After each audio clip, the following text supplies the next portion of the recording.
Welcome to the first 6 years of your game. This is a tutorial series where we're going to talk about how you can play your first years in Stellaris 1.5 and Utopia. We've done a series before on this, and sadly it's now out of date, so we're going to move on. If you are a person that has just picked up the game and you want to go and just do a bog standard game, not going to get into any of the complexities of anything. We're not going to go over ethics. We're not going to get into any sort of systems that like the features and all that stuff in terms of what sort of choices you have. Just a bog standard playthrough right off the get-go as a warmer-upper for you spreading your wings into the larger game. Let's go and take one of the first factions that you will most likely pick, either the Commonwealth of Man or the United Nations of Earth. Now, first of all, you want to know what kind of things you want to be playing as in terms of your setup. Now, what is important here is that you look at your FTL methods. Now, if you are just a player that has just started out, I highly suggest you go for warp travel. It is very straightforward. It's point-to-point. You're not really hamstrung by any of the systems that are in-game. The wormhole travel is for advanced users. It's a bit more complicated. Hyperspace travel is something that I suggest you take as the next step because it's a lot of fun, as it allows for a lot more strategic thinking. But aside from that, FTL method, starting weapons is not even that important when it comes to the game. I'm just going to go and take projectiles because I like projectiles myself. So let's go and play the game. You have your game details, your galaxy size. The smaller your galaxy is, the less issues you will have with performance. AI Empires doesn't really matter. I highly suggest you turn Advanced AI Starts down to 0 if you are a new user. Fallen Empires, we won't go too deeply into unless we find any. AI Aggressiveness, normal, a big heads up here. The AI cheats. The AI can see everything. And also, if you are setting your AI aggressiveness to high, or at least your difficulty to high, you will find a lot more challenges amongst the stars when it comes to the AI. They will build much larger fleets as well. Allow for any FTL method. It allows for a lot more flexibility, and you will be able to see a lot more different types of FTL within the game, and you can be a little bit more flexible about that. Empire placement, clusters, and all that stuff doesn't really matter. Advanced neighbors are off. That means that there's no empires around you that are significantly stronger than you right off the get-go. I do suggest you turn off the endgame crises, turn them on even, because they allow for a lot of fun in the end game if they happen. Iron Man mode is only so that you can get achievements. I suggest you turn it off so that you can actually reload if something goes wrong. Let's go into the game, shall we? And let's take a look at what we have at our first year. You will be presented with a text blurb. It's nothing really important. It's just some fluff from the storyline from your prefab nations. We are the United Nations of Earth. It's very straightforward. We're in the solar system. It's very simple. We go to this button here, which is the galaxy map. As you can see, we can see the entire galaxy and everything that is attached to it. And there's a bunch of stuff going on screen that you want to may have a look at. On the top right, we can see that the game is paused. This is our research bar. This is how much research we're currently getting. We have our energy income, our mineral income, our food income, our influence income, and unity income. Now, energy and minerals, those are just resources to build stuff with. Food is to upkeep your population. Now, in 1.5, this is now a global thing. You used to have only localized food. So if you go to the surface, for instance, here, you will see that there is a farm here. Originally, everything was done locally, food-wise. This is now a global thing, which is where this comes in. You always want to keep this in the plus. Then we have influence. Influence is important to activate certain policies, as well as build frontier outposts. And then we have unity. Unity is a relatively new system that is very similar to culture within the Civilization series. And it allows you to, if you click on it, to go to a tradition screen, which allows you to modify your empire individually. Now let's get underway, shall we? Let's take a look at our first steps. First of all, we want to select our scout ship, and we want to right-click on the star and survey the system. So you can see the game is still paused. All these lines is the route that your ship will take in order to find its way around and start surveying these worlds. Then we click on the construction ship. And we we zoom in on the science ship instead by right-clicking on it. That allows us to go straight towards it. If you right-click on the construction ship, for instance, while it's still highlighted, we will still be focused on the construction ship. But we still have the construction ship selected while focusing on the science ship. Right-click on this guy, and you will now follow everything around. And I've had a lot of questions from people saying, why exactly do you do this? Well, at the start of the game, time is everything. Time is incredibly important in order to get ahead of anybody that's potentially around you. So having your construction ship following your science ship allows for you to build stuff faster in case the science ships find something. Second step, we go to Earth, we build a new science ship from our spaceport, and we'll have that tick up. We'll use that science ship to start surveying the systems around us. It's going to be really important to find new planets early on. We select our first fleet. Then we go to this button right here. It's called Split Fleet. We do that with one fleet, and then as you can see, this one still has 2 ships in it. We split that one up as well. We select one fleet, we hit our shift key, and we right-click on a bunch of stars because we want to go and take a look at these guys. Second fleet, we'll do the same thing, and we'll start moving out, see if we can find anything interesting in the nearby area. The third fleet, same story there. We'll go and jump back and forth between these systems in order to find out if there's any interesting planets there for us to survey early on. As you can see, the game is still paused. This is just the early moves. Then we go into our science. So you can see we have 3 science categories. We've got physics, society, and engineering. First off, on our physics department, you select research, and a good choice right off the bat is solar panel networks. This allows us to offset any of the costs of our spaceport at Earth. Other options here are physics lab and power plant. However, these are randomized. Generally, you will find different options. However, solar panel network in this particular case is a good option.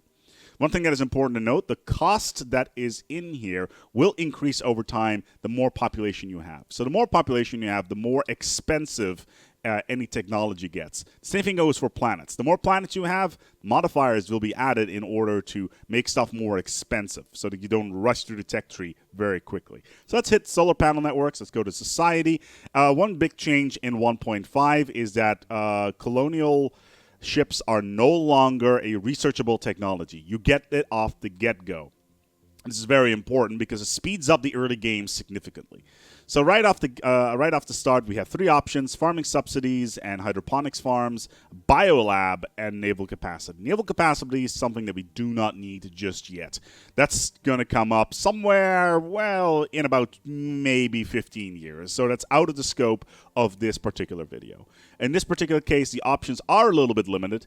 Food-wise, we are fine. So let's go for biolab because it allows us to do some more research early on in society. Then we go to engineering. Our options are coil gun, which is really good to get off the get-go, but it's 600. So it's a little bit expensive. It takes 85 months to do. Not a good option in this particular case. We do want to get this at some point. The problem with this is all of this stuff is randomized. So we may get a different technology the next time we research something. So let's go for engineering facility. We have everything into place. Let's unpause the game. As you can see, we are now running the game at normal speed. We want to move things a little bit quicker than usual. We can hit the play button here just to get a little bit of music in there because we do want to have something to come with us in terms of audio. Now, if you want to change anything of that, you can, of course, go into the settings, go into sounds, lower it or higher it, whatever you want to do. Gameplay as well. Gameplay is important here because there's the autosave function as well as the autosave to cloud. So if you're on the go and you want to play the game somewhere else, you can save here to put it on the cloud. You can also, this is a good one, we can turn on the tutorial. We can now enable this. And let's see here. I do believe we can actually disable the tutorial later on. There is an option at some point that allows you to completely scrap the tutorial. And that gives you a bit of additional minerals, if you manage to scrap it, that is. As you can see, all of our ships are just popping out. We've managed to find our first continental world. It's a size 12. It's not optimal. We still want to keep it at some point, but it's not really a good planet. It's size 12. Our first science ship is done, however. We go and select it, and we go to assign a leader, and we will recruit a leader. Recruiting a leader will cost us influence. So for every single option for a leader, like a admiral, a governor, or a general, you can use influence to get one of these. Now, the expertises are kind of important as well. As you can see right off the get-go, I don't have that many good options here in terms of these at all. So what we want to do is take a look at what would be an interesting one in the near future. So New Worlds is actually kind of useful. So we're going to go with that. I'm quickly going to lower the volume of the audio because on my end it is a little bit on the loud side. Actually, I'm going to mute it completely and just add my own music in post. And as you can see, our science ship is now has a leader on board. We wait for this guy to arrive. He's found a savanna world on there. On this area here, there is a tundra world. As you can see, it's in red. That means its habitability bonus is too low for you to colonize. So we take our science ship and immediately send it to Alpha Centauri. We right-click on the planet Alpha Centauri 2 to survey it. We want to get as much surveying going on planets as soon as we can. And as you can see on our first one, we have our first event, which is on Pallas, which is a object in the solar system. And as you can see, our skill at the moment is currently 1. Our skill on our surveyor is 1. This is compound by failure risk. The problem here is that this is an anomaly level number 2. If it was a 1, I would instantly go and research it. But considering the failure risk is way too high, and considering the amount of resources we can get out of this is quite potentially high, we're going to leave this for now and get another scientist on board at some later date. If you in the pre-game have selected one of the different traditions, then you could potentially get a much better option there. Basically, you can get a scientist that has a skill 2, and then you can research it a lot earlier. So we have made first contact with the Centaurs. And the Centaurs in this particular case is a generic name for an alien species. Now, the Centaurs in this particular case is not an alien species per se. It looks like it is actually an alien species. That is very surprising to find this early on. So there's an alien species over here. It's a couple systems away. If we would research it right now, it would take us 9 months, and it would cost us 60 society research to actually get it. We would get a lot of influence out of this. So let's take a look here. We're currently doing Biolab. It's 49 months away. It's not even on our radar to finish this. So in all honesty, we can research this, and we will be able to get first contact with our first alien species relatively early on. Secondly, now that we've found this second world here in Sirius, this is a size 19, which is excellent. Everything above size 17 is a great secondary world. Obviously, you want to make sure that your initial colony world is as far away from your own territory as possible, or as your influence allows, because building a colony will also cost you influence. But this initial colony here is definitely worth surveying. As you can see in this system over here, we have found a potentially habitable world, and it's a size 24. That is one size below the highest that you can get. And considering it is currently listed as a yellow world, it means its habitability is not up to spec, but you can colonize it. Just be aware that if your habitability is not in the green, it will impact the growth rate on that planet of your population, as well as significantly impact the happiness modifier on that world.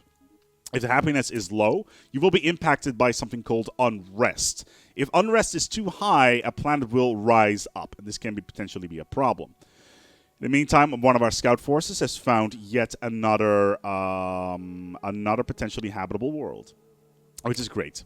So let's pause the game as we found another anomaly over at Mars. This one is a failure risk of 0. It means that there is no way that we can fail this. I already know what this is. This is a colony, a potential planet that can be terraformed later on within your system.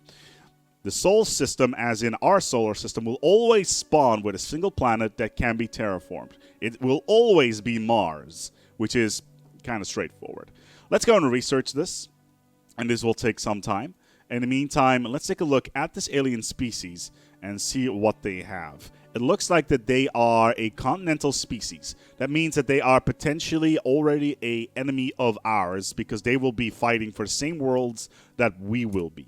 So looking at this area right now, this ocean world is starting to become more and more interesting to colonize, mainly because A, it is large, and B, it will allow us to get a lot of control of this area in terms of borders. We found another alien species. It's not so much an alien species in general, but it looks like, yeah, this is a void cloud, which is one of the species that is just in the stars themselves. They are not a particularly species that you can contact. They will always be hostile, and finding them is going to cost you a significant amount of losses in your fleet power early on, so you do not want to fight them early on, unless you have, say, 600 fleet power. You will also be able to get a bunch of technology out of that if you run this particular bit. So you can see I've sent my first fleet out to do some more scouting up north. I do take a little bit of a risk here, because if it turns out that these guys are hostile to us, they may close their borders and we may not be able to get our ship home. Especially considering we're with a spiral galaxy, it means that there's only a couple routes that we can take, and this is more of a strategic thing. Anyway, our other ship is done taking a look around here. We will send our ship down in here just to see if we can find more stuff. Meanwhile, this fleet is almost done as well, so we'll continue down the arm of the galaxy to find more stuff down here, just to scope out the area to see what is available. In the meantime, if you look at the galaxy map here, and you will be spending quite a lot of time here, you will see that there is this little anomaly icon here. This means there's an anomaly in the system that you haven't researched yet. Meanwhile, you can take a look at what this species over here has available to them. Every single species will spawn with 2 of their specific planets nearby. And we have found a terraforming candidate, that is Mars, and you won't be able to terraform that until you have the right technologies later in the game. We won't be covering that in this episode, as it is well beyond the scope of the first 6 years of the game. But as you can see, the potential alien species here has a size 12 and a size 15. Now, before we make first contact, we need to take a look at this screen. We drop down this little box and go to our policies and edicts. Our policies and edicts are the indicators of how we are controlling our empire, and basically also how we are responding to enemy species. As I accidentally hit a button there. So you can see our war philosophy is currently set to unrestricted wars. This means that we can go to war with anybody at any time. Basically, if you are a player that has done anything in Unreal, in Europa Universalis 4 or in Crusader Kings, casus bellis do not apply. You can go to war with anybody at any time when unrestricted wars are happening, and you can annex their worlds. If we go in here, there's liberation wars, which means that we can liberate any species anywhere, and they will have the same ethics as we do, and which means that we can easily turn them into a vassal. There's defensive wars, which means that we can only go to war over planets that used to be ours. So basically, if we have been attacked and the enemy has managed to take one of our worlds and we want it back, then the defensive war option is a thing. Food stockpiling is new in 1.5. It allows for stockpiling food, obviously. There's minimal, which is plus 200, plus 1,000, and plus 5,000 food in food storage. Right now, we're going to keep with minimal because we are at plus 3. We want to keep on piling up our stockpile, and we want to grow relatively quickly. Once our stockpile is full, any excess food will funnel into our species growth rate. And if we actually go to Earth and we click on the surface, we will see that one pop is currently slightly opaque. As you can see, it is growing here by looking at this bar, and it currently has a modifier of 1 a month. As soon as we have a stockpile overflow, that will increase that growth rate. Anyway, back to our policies. Orbital bombardment is for war. It is not particularly useful at the moment anyway. We won't be covering any sort of orbital bombardment in this episode, but it's still useful to know that if you park your fleet over an enemy planet and you start bombing them, The different modifiers here means that we can either kill pops or destroy infrastructure based on how heavy the bombardment is. Then there's resettlement. That allows us to resettle pops at the cost of influence. It's currently prohibited just to keep our population happy. First contact protocol is set to peaceful, which means that we can actually become friends a lot quicker with alien species. If we are aggressive, we will be able to make our population a lot happier if we are, for instance, militarist or xenophobic. Slavery is prohibited. It is also not allowed because of our traits. Please make sure that you take a look at your traits beforehand. And purging is not allowed either because, well, we are, I think we are xenophiles and fanatic egalitarian, which means that we're basically the ultimate species when it comes to making friends. And again, I hit this button for some bizarre reason. Anyway, we're sending our ships down the pipe, and we have found ourselves a new alien species. Looks like we've got ourselves some space amoeba. So space amoeba will always be hostile to you if you fly too close to them. They will not actively search out combat, unlike the Void Cloud that we covered earlier. And they are potentially dangerous as well. They will stick in this system, and considering there's a size 20 tropical world here, it may actually be interesting to keep our eyes on that. Alright, so where are we right now? Well, we're about to hit the tick box for our first year in space.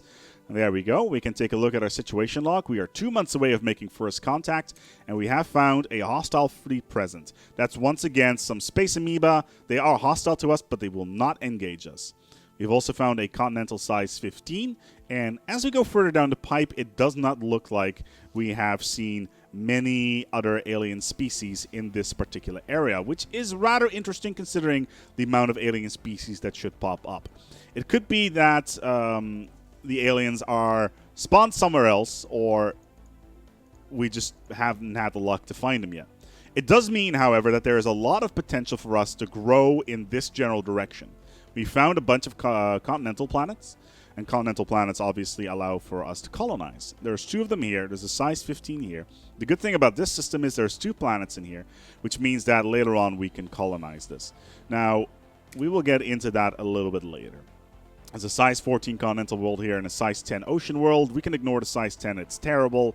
It's not really interesting to us. The size 21 savannah world, however, is definitely interesting. But we will use technologies later on in order to grow our population. After successfully translating their language, we have established communication with the Void That Is All. The Void That Is All is a hive mind that I created. And for some reason, the hive mind is, they are talking to us. And the problem with the hive mind is if they try anything, if they take our worlds or anything like that, they will consume our population, which obviously is a problem. But the Void That Is All is one that I created myself, and for some reason it spawned nearby, which is kind of cool. But we have a couple of options, and considering we are peaceful first contact goers, we have a bunch of things here. So we can have our first alien encounter, and for some reason, it is a hive mind. They already like us, which is great. In the meantime, let's go to our solar system. As you can see, we found a bunch of interesting planets. Juno, in particular, is a size 3 mineral. Size 3 is pretty much the largest you will find in the early game. There's a couple of instances of size 4s, but you want to grab the big ones first, basically. So we have founded a faction. A new faction has recently been added. The faction system was added in 1.5, or at least expanded upon in 1.5, where it has been a lot more positive. Now, as you can see, this is the Citizens for Freedom Association. So basically, it allows for equality and justice for all of our denizens in the Empire.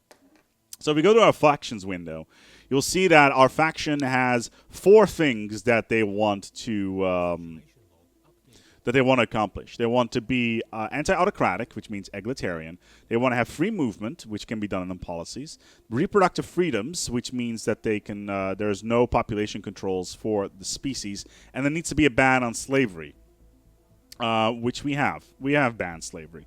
If we actually serve a lot of these issues, they will add additional influence to our empire, and influence is very important in this game. Right now, we've got 5 pops that are part of this faction. which is great. And I think that we have more than 5 pops, so that is definitely a thing. In the meantime, yeah, factions. More factions will spawn later on, and it could potentially be a problem. We found a size 22 Gaia world. Wow, that is pretty crazy. I'm not going to send our science ship down in there, but as you can see, our science ship has finished doing some researching. So what we're going to do is we're going to send our science ship out to Alpha Centauri 2, which we've already surveyed, never mind. And we have also surveyed this ocean world. We will try to colonize this as soon as possible. But let's go and... Oh, we've already done this one as well. There's 2 habitable worlds in this system, which is great for us. And we're going to continue sending this single science ship out to survey as many habitable worlds as we can. The more habitable worlds we have surveyed, the better. This Gaia world, however, is incredibly rare, and I am very lucky to actually find one. It's a size 22, and it's the perfect planet. Basically, it has a 100% habitability. Now, one of our leaders has gained a level. Our scientist is now level 2. As you can see, our anomaly is level 2, like the one we had in our own solar system, and the failure risk has now gone down to 20%. Let's go and research this and see what comes out. There is a chance that it fails. There is a chance that it may succeed. We shall see what happens. In the meantime, it looks like our fleet has pretty much surveyed everything that I am currently interested in. So what we're going to do is we're going to send it home and prepare for our first military event, because we will start off with our first military event very soon. As soon as we have our first station in place somewhere in space, we will find a pirate event, which will automatically spawn. We want to get at least 180 fleet power, preferably 200 fleet power, in order to fight that off. As you can see, we have a critical failure, and it looks like, yeah, we have a critical failure, and our scientist has died. This is at a 20% failure risk. This is kind of crazy. And it is going to cost us some influence, which is also a bit of a shame. Oh, well. Stuff like this happens. This was in the solar system as well, and the solar system is actually looking exceptionally good so far. 7 energy and 3 minerals is pretty damn good. We're going to queue up a bunch of additional surveying stuff in our nearby area, especially in the systems that we are going to be controlling in the very near future. Let's take a look here. So let's go to Earth. Let's go to the surface, and let's start building our first surface buildings. We don't have a particularly good tile available anywhere, and considering minerals are a bit of a problem in our solar system, we may want to go for something else. We have tiles that generate society, engineering, and physics right off the get-go, and physics is relatively rare, so we don't want to overlap that one. Engineering is relatively widely available, as well as social. Minerals are very important, and I'm not particularly keen on taking this down, but I kind of need to, because I need to build this building, the Autochton Monument. What the Autochton Monument does is it generates unity for our species. And of course, as we can see, unity, once we hit 72, which is our first section in, I think in Civ, it's 15, we will be able to pick our first tradition. Now, there's 7 traditions, and we'll get to that as soon as we actually select that. Meanwhile, there's a lot more stuff. Yeah, there is. There's our rally points. So I've paused the game, and we go to Earth, and we deselect this as a rally point. This means that our fleet will automatically be a rally point for our freshly built ships. Any sort of ships that are coming out of our factory line will automatically join the first fleet, which means that we can strengthen the fleet quite quickly and actually move fleets there without having to do it manually, which is actually quite good. Anyway, our construction ship has built its first mining station. It is +3, which is great. And as you can see, we're now a little bit low on energy. What we're going to do is we're going to build a size 3 energy station on our main star, which is obviously Sol. The thing is that energy and minerals are very important in the early game, and balancing them properly is something you really need to keep your eye on. Especially minerals is very, very important to get early on. You don't want to overspend minerals too soon. Like, you could upgrade all of your stuff early on your home planet. Would you want to do so? No, I highly suggest you do not. Only build stuff as your population is growing. You've got a new pop? Good. Build a new building for that pop. Don't start building buildings for pops that are going to grow in the near future. So we've got the Habitable World Survey. This is one of the standard events that will start at the end of the game, at the start of the game, and that will allow us to get a bunch of influence as well as science by surveying habitable worlds. As our science ship is currently going out and actually surveying those worlds, we're already queued up in order to get this mission underway. If we go to our situation log, Habitable World Survey is now available, and we've currently surveyed 1 out of 8, which is great. So, the Void That Is All. The Void That Is All likes us because of our xenophile diplomacy. But we have a little bit of border friction there, and that's only going to get crazier as time progresses. They are a continental species, and they are a hive mind, which means that they do not have any ethics. Which means that they can be really friendly or really unfriendly. Alright, let's go, and Sol has been completely surveyed. Let's go and click Survey here, hit Shift, and start clicking every single system that is nearby that we want to potentially colonize, and that will be within the realm of influence. So everything in this area we want to colonize. This system that has this ocean world on it, the size 24, is immense, and we want to survey as much stuff nearby. As soon as that is done, we want to go and survey this Gaia system because we want it next, because it's amazing and we want to get it as soon as we can. Then we'll just survey this one as well, and some of the in-between systems while we're at it. You can only have 99 orders queued up. This will take a while for the scientists to be finished, and as it goes along, it will find anomalies on its way. Anyway, let's take a look at our technology here. As you can see, we start off with a Spark of Genius, which means that this leader will be able to research stuff 10% quicker.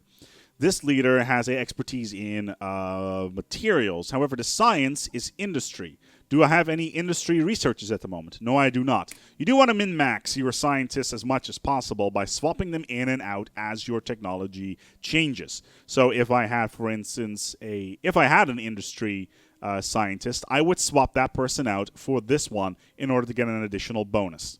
And the bonus is actually listed here on the side. Now, we're now 2 years into our game. We've set up our stuff. We've found some very interesting things in space already. We haven't found a lot of minerals yet, though, which means that we cannot do all that much. Sol is completely devoid of minerals that we can use, except for maybe Pallas, but we get to that later. Anyway, we found another anomaly. Something moves with near purpose. It's a failure risk 0, so let's research it. In the meantime, let's get another science ship. Yeah, I feel like another science ship at the moment, because there's a lot of stars nearby. We're lacking minerals. We cannot get these minerals just yet because it is outside of our realm of influence, and we need to start getting more minerals, basically. In the meantime, our fleet has joined up at our capital worlds. We select them all and hit this button to merge the entire fleet into one block. It is now the third fleet. As you can see, the rally point is gone because it's no longer, available. So we'll reset this as a rally point, and it will pop up in the rally point listing here in the outliner. Now, a very important thing has happened. We can take our first tradition because we have enough unity. Let's go to our tradition screen. Now here, this screen is brand new in 1.5, and it is actually quite impressive to see what the guys over at Paradox have done. And it allows for a lot more flexibility in terms of specializing your empire. We can go for expansion. I highly suggest you do early in the game. Domination. Domination is mostly for vassals, which doesn't really apply to us. Prosperity is to lower the cost of building space stations. Harmony is to make your leaders better, as well as lowering the unrest on your worlds. Supremacy is relatively straightforward. It improves the power of your fleets and armies. Diplomacy is also quite good if you want to go for a Federation-style approach, which is what our empire is tailored to.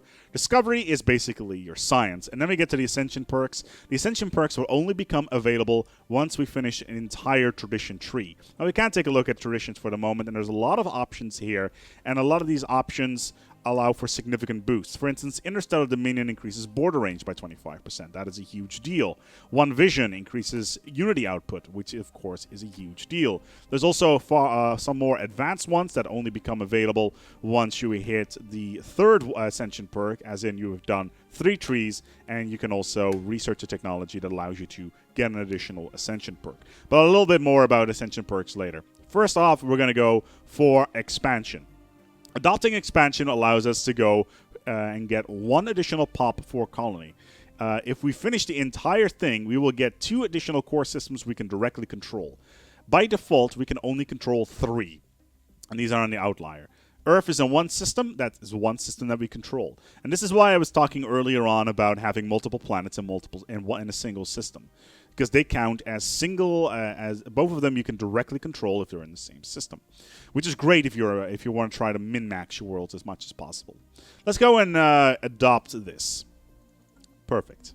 So we're on our way. We're now almost 3 years into our game. We still got 3 more years to go in this tutorial, which is great. Having fun yet? Well, we just found ourselves a maniacal researcher. Maniacal researchers are great because they allow for a couple of really cool things. First of all, they allow for a lot more growth. So let's go into our technology panel. And as you can see, this guy or this woman, gender fluid, dragonkin, is only +2, which means that we can swap this one out for this maniacal researcher, which we just got. Let's go and get it. We now get a +7 bonus because of the maniacal bonus here, which is great.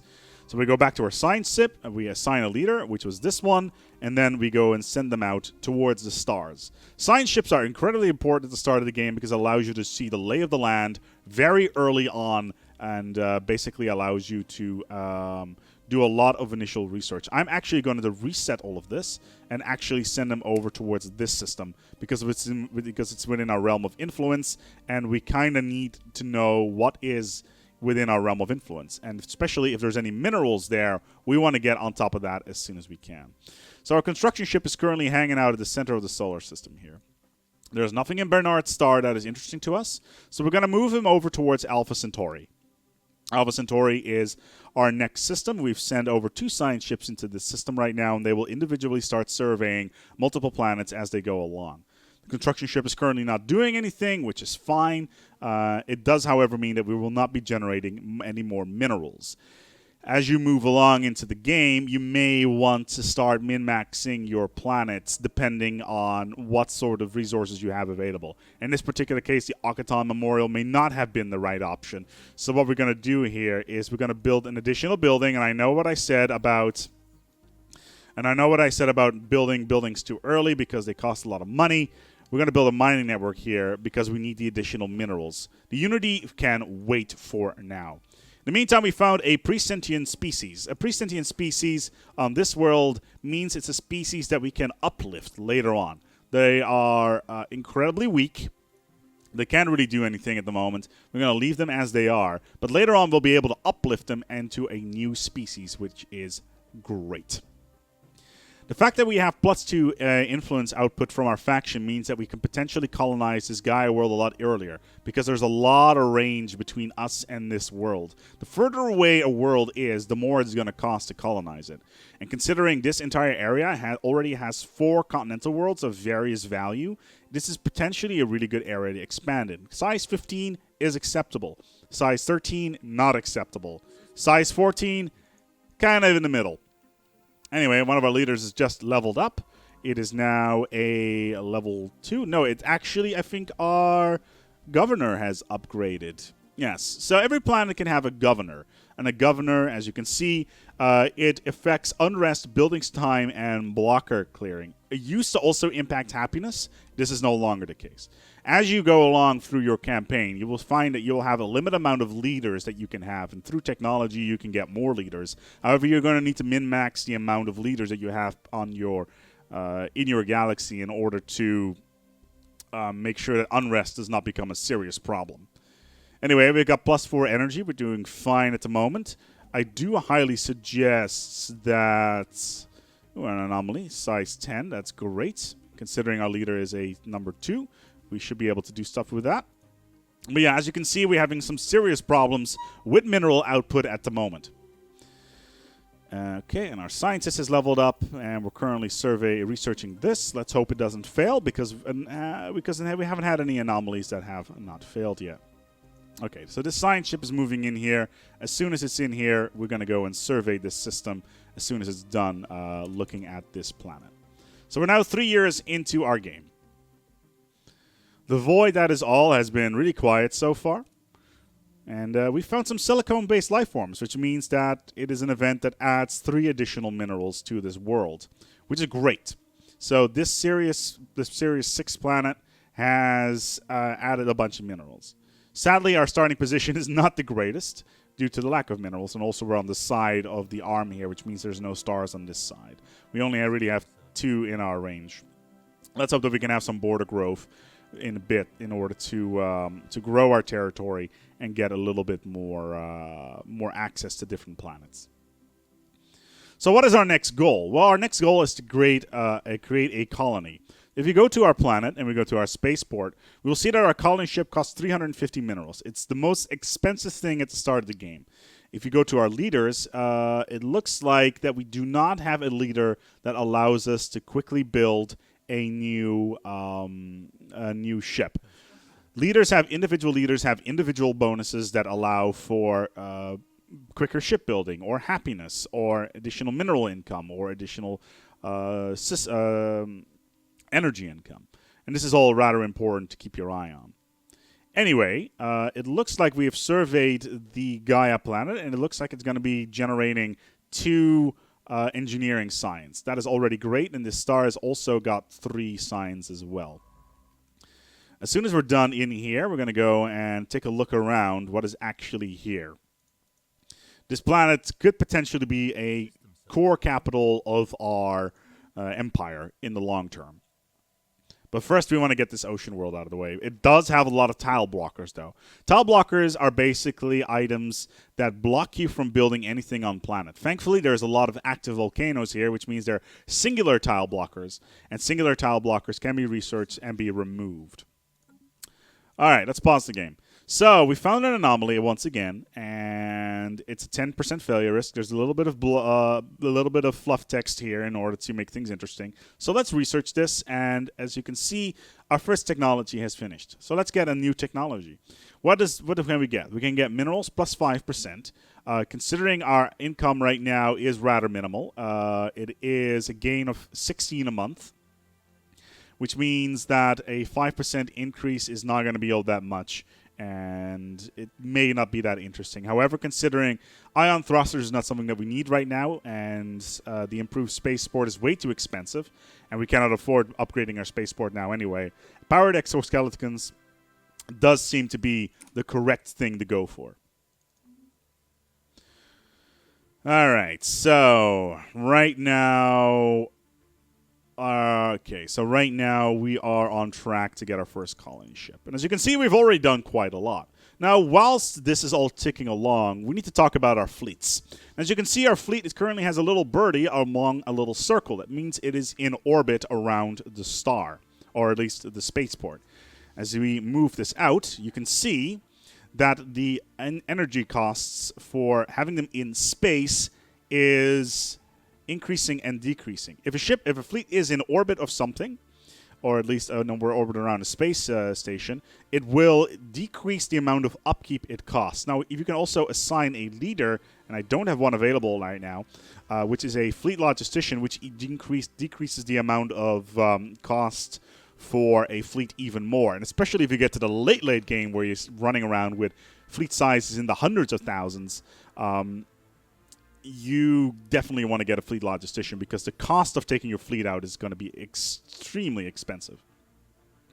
Anyway, we found ourselves another thing in Procyon, and we have a new technology. We can now get solar panel network. And considering we've built a lot of stuff on energy systems right now, we don't really need it to build a solar panel network. What we do want to go for in this particular case is research speed plus 5. Compound interest is the most powerful force in the universe, and getting research speeds early on is rather important, to say the least. Let's take a look here at the solar panel network. So if we go to our spaceport and we hit the little plus button here, the solar panel network will cost 75. And it will offset our cost by 3. And it will increase our energy production by 3. If we actually go towards the solar system and we hover over the thing, you will see that the maintenance is actually 3, which means that we can effectively get the space station for free. Anyway, we found a new event. It's Alien Drag Racing, and it adds 6 engineering research to this world. That is a huge amount. And it makes Procyon a very good contender for our next system to colonize, to at least get control over, especially with 6 minerals. So we got another technology. Our options are monthly influence, +1, which is propaganda broadcast and planetary unification, which is great. You definitely want to go for that early. Genome mapping, which goes up the genome tree and decreases growth time. And orbital hydroponics, which adds a module to your spaceports that increases food production by 3. We don't really need it, so let's go for propaganda broadcasts. In the meantime, we found a Precursor event. A Precursor event is a series of 6 events that can come up with a finalizer. If you go to our situation log, you will see that we have precursors. It is a bunch of fluff text, and every single precursor event that we will get a bunch of research for it. Once we get all 6, we will find their capital world, and that capital world can give us all sorts of crazy bonuses that we do want to get. Anyway, the survey has been complete. We get 128 energy and 150 society points in order to finish our habitable world stuff. And just in time, because it looks like we have enough minerals to go for our first world, which is great. All right, so let's take a look at our expansion planner. Our expansion planner allows for a lot of cool stuff. First of all, let's take a look at this Gaia world. How many resources do we need in order to colonize this? It's 418. It's way too far away. We do want to keep an eye on it, though, because it is incredibly good. And size 22, definitely don't want to ignore that. However, we got a size 24 ocean world right nearby, and it generates a lot of food, as well as a lot of minerals. And minerals is something that we're lacking right now. So let's click on that. Let's drop down this. But you can see there's a lot of blockers here. It's not going to be a serious problem at the moment. And let's hit this button right here. Now, this is your reassembled ship shelter, and you can put it pretty much anywhere on the planet. However, it does generate adjacency bonuses. So wherever you put it down, it will increase the amount of resources for the thing that is next to it. This only applies to energy, food, and minerals. It also generates 3 energy right off the get-go, so you don't want to plop it on top of an a mineral pile. Sadly, at the moment, it looks like we only can put it on a mineral pile, which is this one. So here we go. We can put our first colony down. Let's give it a cool name. Cool name. And our first colony ship will now be produced. As soon as our colony ship comes off the factory line, it will cost us 8 energy in upkeep. And also, as our colony is being produced, it will also cost 8 energy in upkeep. This is a serious problem if you don't have a proper economy, which is why I focused a lot on energy in the early times. Anyway, we found a new thing. We're going to go and take a look at this, see what it is. Research progress is going just fine. Our construction ship is just sitting around, not doing anything. We are going to send it over towards the system that we are going to colonize relatively soon, and let's hope that the void that is all is not going to do anything with it. They will most likely go to one of these worlds over here, so it's not really a problem.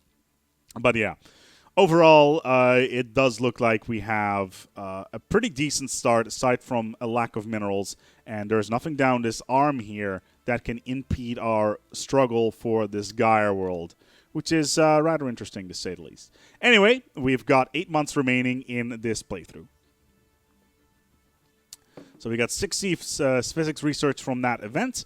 As you can see, it is currently pooled in the physics research file.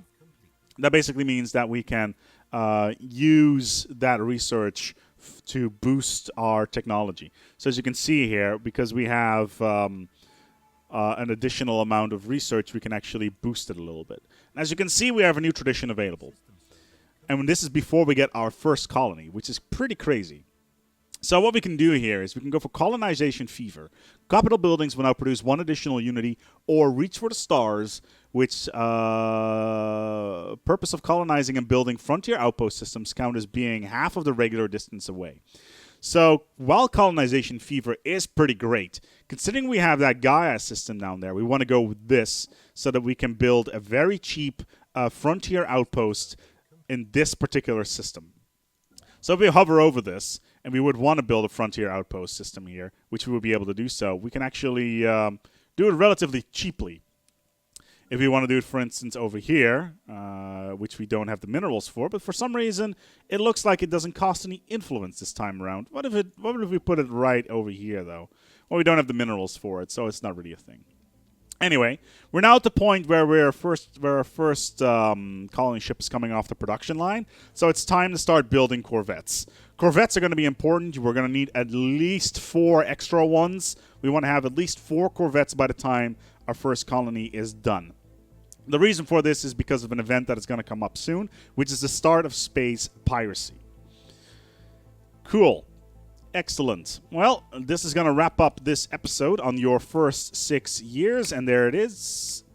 Almost 1 more month. A little bit jumping the gun there. But our first colony ship is about to get off the production line. Come on. There it is. And instantly our economy completely collapses because we're at -1.